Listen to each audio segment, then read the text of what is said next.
अस्सलाम वालेकुम, मेरा नाम है चाहसेब हाशमी और ये है होंडा N1 2021 मॉडल।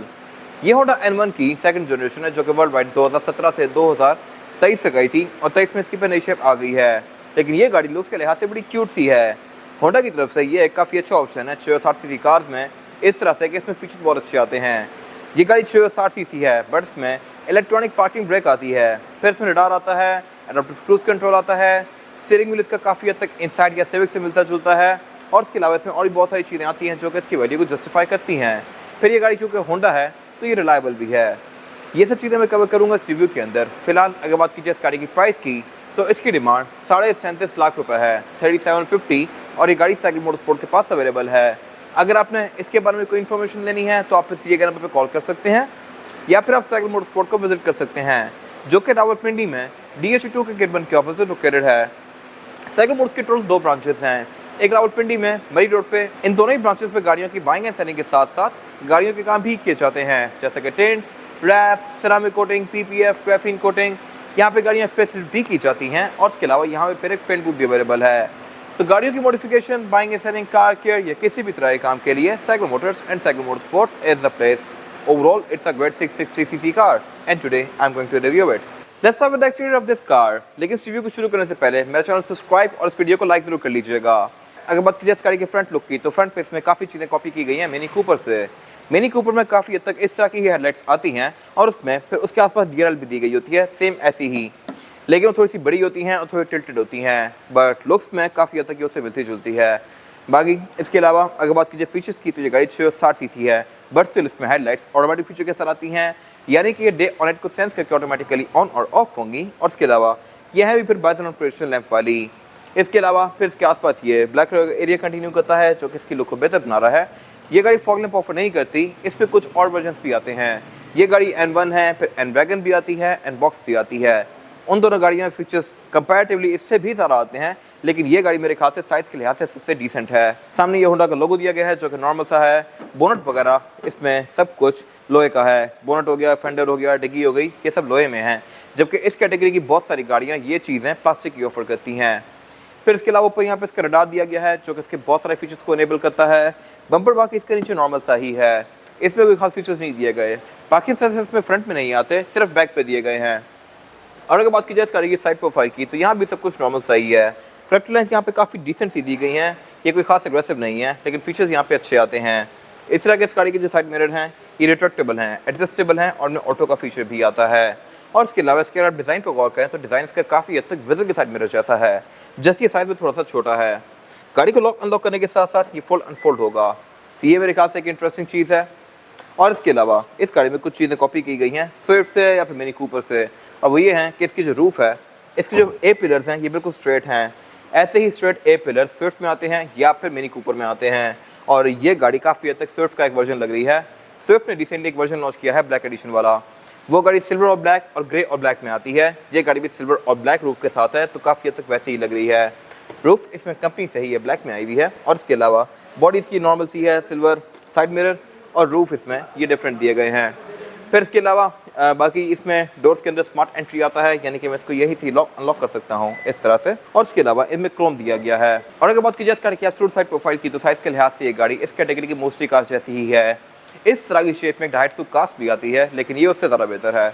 बाकी इसके अलावा इसमें जो रेयर विंडोज़ हैं ये प्राइवेसी वाली आती हैं, टेंटेड, और रिम इस गाड़ी में 14 इंच के दिए गए हैं।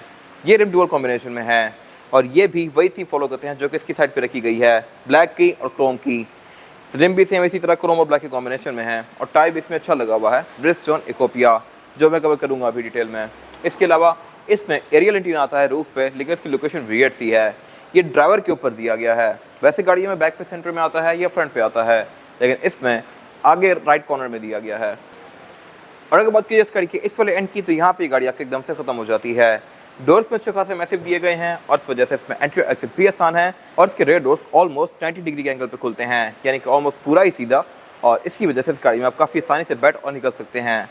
फिर इसके अलावा इस गाड़ी के जो रेयर बेंचेस हैं इनको आप बैक से तो नीचे फोल्ड कर सकते हैं, लेकिन इनको आप नीचे से ऊपर ही फोल्ड कर सकते हैं इस तरह से, विजल की तरह। विजल में भी इस तरह के बेंचेस फोल्ड होते हैं और फिर आप इनको फोल्ड करके यहाँ पे अच्छा खासा सामान रख सकते हैं, जैसे कि बड़ी सारी LED स्क्रीन्स हो गई, साइकिल हो गया, कुछ इस तरह की चीज़ें जो कि वैसे डिग्गी में नहीं आ सकती, आप इसको यहाँ पे घुसा सकते हैं और सीधा खड़ा कर सकते हैं।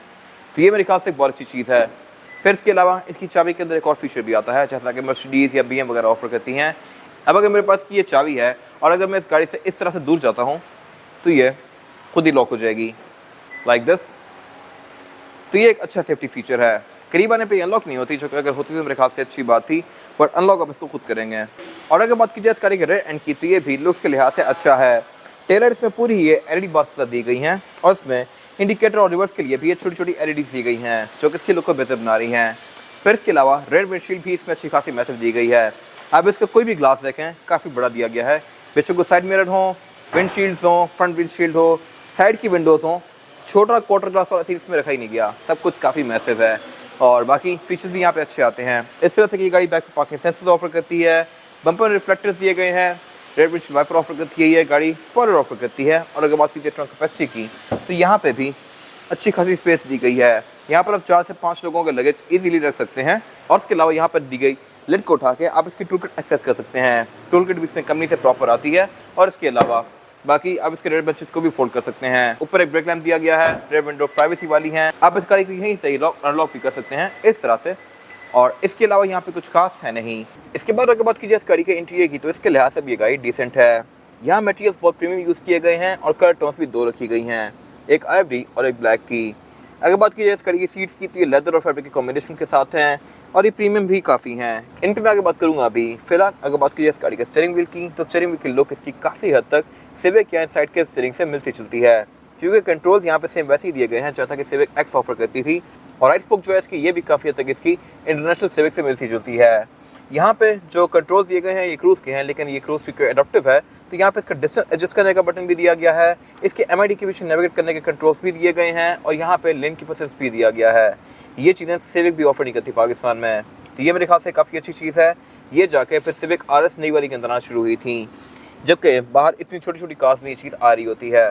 बाकी इसके अलावा ये स्टीयरिंग व्हील फिनिश के लिहाज से भी काफ़ी मज़ेदार है। और एयरबैग की गाड़ी टोटल 8 ऑफर करती है, एक स्टीयरिंग व्हील में, एक डैशबोर्ड में, 4 पिलर्स में और 2 सीट्स के साइड पर। फिर इसके अलावा अगर बात की जाए हेडलाइट की कंट्रोल की, तो इसमें हेडलाइट्स ऑटोमेटिक फीचर के साथ आती हैं, यानी कि डे और नाइट को सेंस करके ऑटोमेटिकली ऑन और ऑफ होंगी। और फिर इसके अलावा लेफ्ट फेस के वाइपर के कंट्रोल दिए गए हैं, वाइपर्स इसमें नॉर्मल से हैं। फिर इसके अलावा अगर बात की जाए इस गाड़ी के मीटर की, तो मीटर भी इसका लुक्स के लिहाज से काफ़ी मज़ेदार है, इस वजह से क्योंकि डिफरेंट है। मोस्टली कार्स में डायल्स दिए गए होते हैं, लेकिन इसमें बेसिकली एक चार्ट बना हुआ है और चार्ट के ऊपर नीडल्स दी गई हैं। स्पीड लिमिट इसकी 140 किलोमीटर/आवर तक है और RPM इसका बिल्कुल नॉर्मल सा है। और इसके ऊपर RPM के बिल्कुल टॉप पे जाके और N1 बनी हुई है, तो ये मेरे ख्याल से काफ़ी मज़ेदार अटेंशन टू डिटेल है। और इसके अलावा फिर यहाँ पे इसकी जितनी चेक लाइट्स, वार्निंग लाइट्स वगैरह हैं, वो सब भी सामने दी हुई हैं। फिर राइट पे इसके अलग से एक MID डिस्प्ले दिया गया है, जो कि आपको इस गाड़ी की बहुत सारी चीज़ें शो करवाएगा, जैसा कि ट्रेस, एवरेज किलोमीटर/लीटर, आउटसाइड टेम्परेचर, इस तरह की सारी चीज़ें। रडार की स्टैट्स भी आपको यहीं पे शो होंगे और इंजन रनिंग टाइम भी। फिर इसके अलावा अगर बात की जाए मीटर की हाउसिंग की, तो ये सारे ही प्लास्टिक की फिनिश में है, क्योंकि इस कैटेगरी की मोस्टली कार्स के अंदर बिल्ड क्वालिटी में बहुत सारा वर्क नहीं किया जाता। ये गाड़ियाँ बेसिकली एंट्री लेवल कार्स हैं। और इसके अलावा सेंटर में फिर एक मल्टीमीडिया स्क्रीन दी गई है, जो कि फ्लोटिंग डिज़ाइन में है, यानी कि डैशबोर्ड से अलग से ऊपर निकली हुई है। और ये स्क्रीन गैदर्स की है, यहाँ भी होंडा ने चिप आउट नहीं किया।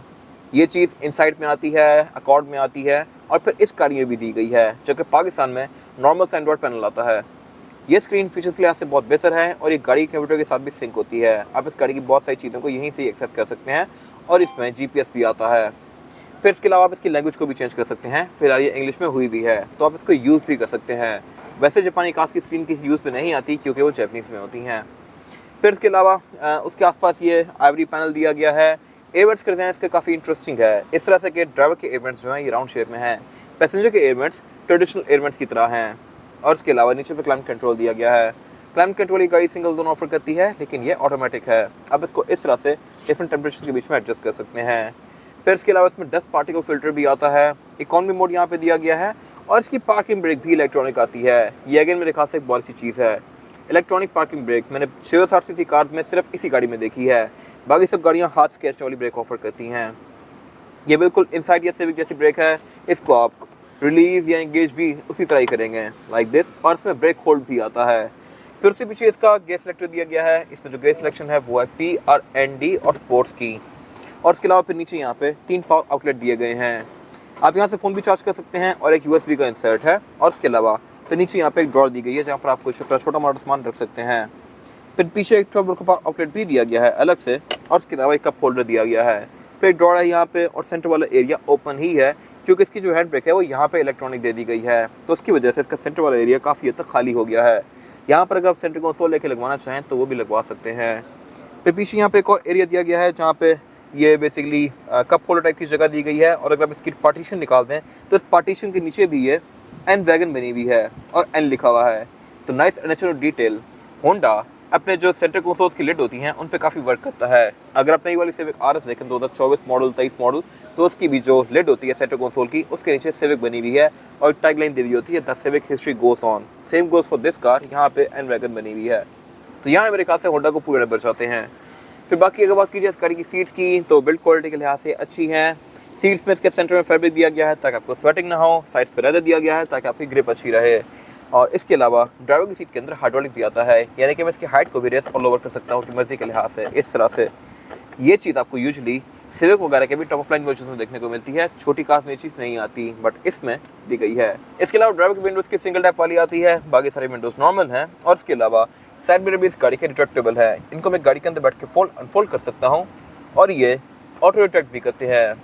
फिर इसके अलावा बाकी यहाँ पे कुछ और जो कंट्रोल्स दिए गए हैं, जैसा कि लेन की असिस्ट का, पार्किंग सेंसर्स को ऑन ऑफ करने का, ट्रैक्शन कंट्रोल, और फिर रडार को इनेबल और डिसेबल करने का। फिर आप इसकी हेडलाइट्स की हाइट को भी ऊपर और नीचे कर सकते हैं अपनी मर्जी के लिहाज से। ये मेरे ख्याल से काफ़ी डिसेंट फीचर्स हैं एक 60 सीसी कार के लिहाज से। फिर यहाँ पे कप होल्डर दिया गया है, होंडा की मोस्टली कार्स जैसा पुश स्टार्ट दिया गया है। और अगर बात कीजिए वारंटी मीटर की, तो इसमें ड्राइवर और पैसेंजर दोनों के लिए दिए गए हैं। लाइट्स ऑब्वियसली इस कैटेगरी में नहीं आती। बाकी वारंटी मीटर इस गाड़ी में ऑटो डिमिंग वाला आता है। ये अगेन मेरे ख्याल से बहुत अच्छी चीज़ है। पाकिस्तान में ये चीज़ सिर्फ सिविक आरएस ऑफर करती है या फिर ग्रैंडे ऑफर करती है। सिविक ओरियल में चीज़ नहीं आती और ना ही ऑल्टिस में आती है, जबकि बाहर इतनी छोटी गाड़ियाँ भी ये चीज़ें ऑफर कर रही हैं। तो ये लेवल है पाकिस्तान का। बाकी हेडरूम के लिहाज से ये गाड़ी अच्छी खासी स्पेशियस है, सीट बेल्ट की ऑफर करती है यहाँ पे, और इसके अलावा यहाँ कुछ खास है नहीं। इसके बाद अगर बात की जाए इस गाड़ी में रेयर पैसेंजर्स के लिए सीटिंग कैपेसिटी की, तो ये बैक पे अच्छी खासी स्पेशियस है। मेरे पास यहाँ पर लेगरूम का तो बिल्कुल इशू नहीं है और ना ही हेडरूम का, लेकिन ये गाड़ी ट्राई में कोई बहुत ज़्यादा स्पेशियस नहीं है, तो यहाँ पर 2 ही लोग कंफर्टेबली बैठ सकते हैं। 3 लोग आना चाहे तो आ जाएंगे, लेकिन फिर ज़्यादा कंफर्टेबल नहीं होंगे। और इसके अलावा बाकी फीचर्स यहाँ पे गाड़ी डिसेंट ऑफर करती है। इस तरह से कि रेयर विंडोज़ की पावर्ड हैं, फिर इसके अलावा ये टिंटेड भी हैं, और इसके अलावा बैक पे स्पीकर्स भी आते हैं इसमें, कप होल्डर भी आते हैं, फाइल होल्डर भी आते हैं इसमें, और इसके अलावा रेयर बेंचेस भी इसके फोल्डेबल हैं, ऊपर से नीचे भी, नीचे से ऊपर भी। तो ये मेरे ख्याल से काफ़ी अच्छी चीज़ है जो कि मैं भी दिखाऊंगा आगे।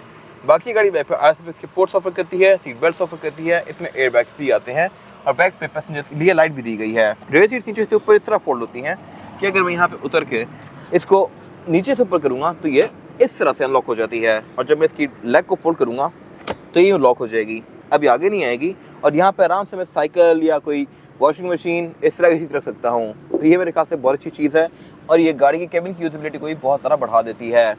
सेम ऐसी सीट्स विजल में भी आती हैं, और ये गाड़ी भी ऑफर करती है, और ये मेरे ख्याल से बहुत अच्छा डिज़ाइन है। बाकी इसके अलावा यहाँ कुछ खास है नहीं। इसके बाद अगर बात कीजिए इस गाड़ी के इंजन की, तो इंजन ये गाड़ी जो ऑफर करती है वो है S07A। इसमें 2 मेन इंजन आते हैं, 660 सीसी सिंपल और 660 सीसी टर्बो।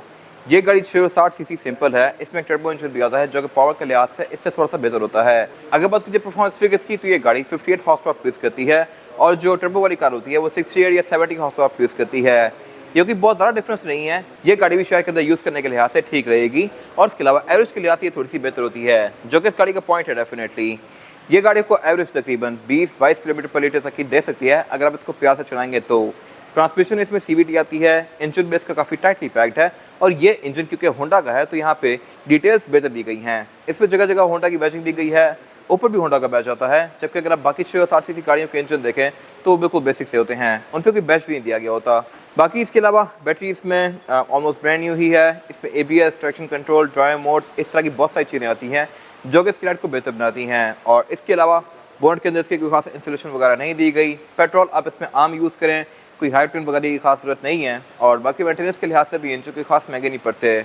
इसके अलावा यहाँ कुछ खास है नहीं। इसके बाद अगर बात कीजिए इस गाड़ी के टायर साइज की, और टायर साइज ऑफर करती है N1, ये है 155, 65 और 14। इसमें 14 इंच का मल्टी स्पोक रिम दिया गया है जो कि एल्यूमिनियम और ग्लॉस ब्लैक फिनिश में है, और टायर इस गाड़ी में ब्रिजस्टोन एकोपिया आता है जो कि एक अच्छा टायर है। बाकी डिस्प्ले की गाड़ी सिर्फ फ्रंट पे ऑफर करती है, बैक पे इसमें ड्रम ब्रेक्स आती हैं, और इसमें बाकी फिर ABS, traction control, drive modes वगैरह भी आते हैं जो कि इसकी राइड को बेहतर बनाते हैं। ये था आज का रिव्यू। अगर आपको ये रिव्यू पसंद आया है तो इस रिव्यू को लाइक कीजिए, मेरे चैनल को सब्सक्राइब कीजिए, और अगर आपके पास इस गाड़ी से रिलेटेड कोई भी राय है तो उसको कमेंट सेक्शन में शेयर जरूर कीजिएगा, ताकि वो लोग जो ये गाड़ी लेने वाले हैं वो आपकी राय से फ़ायदा उठा सकें। अपना ख्याल रखिएगा। Thank you.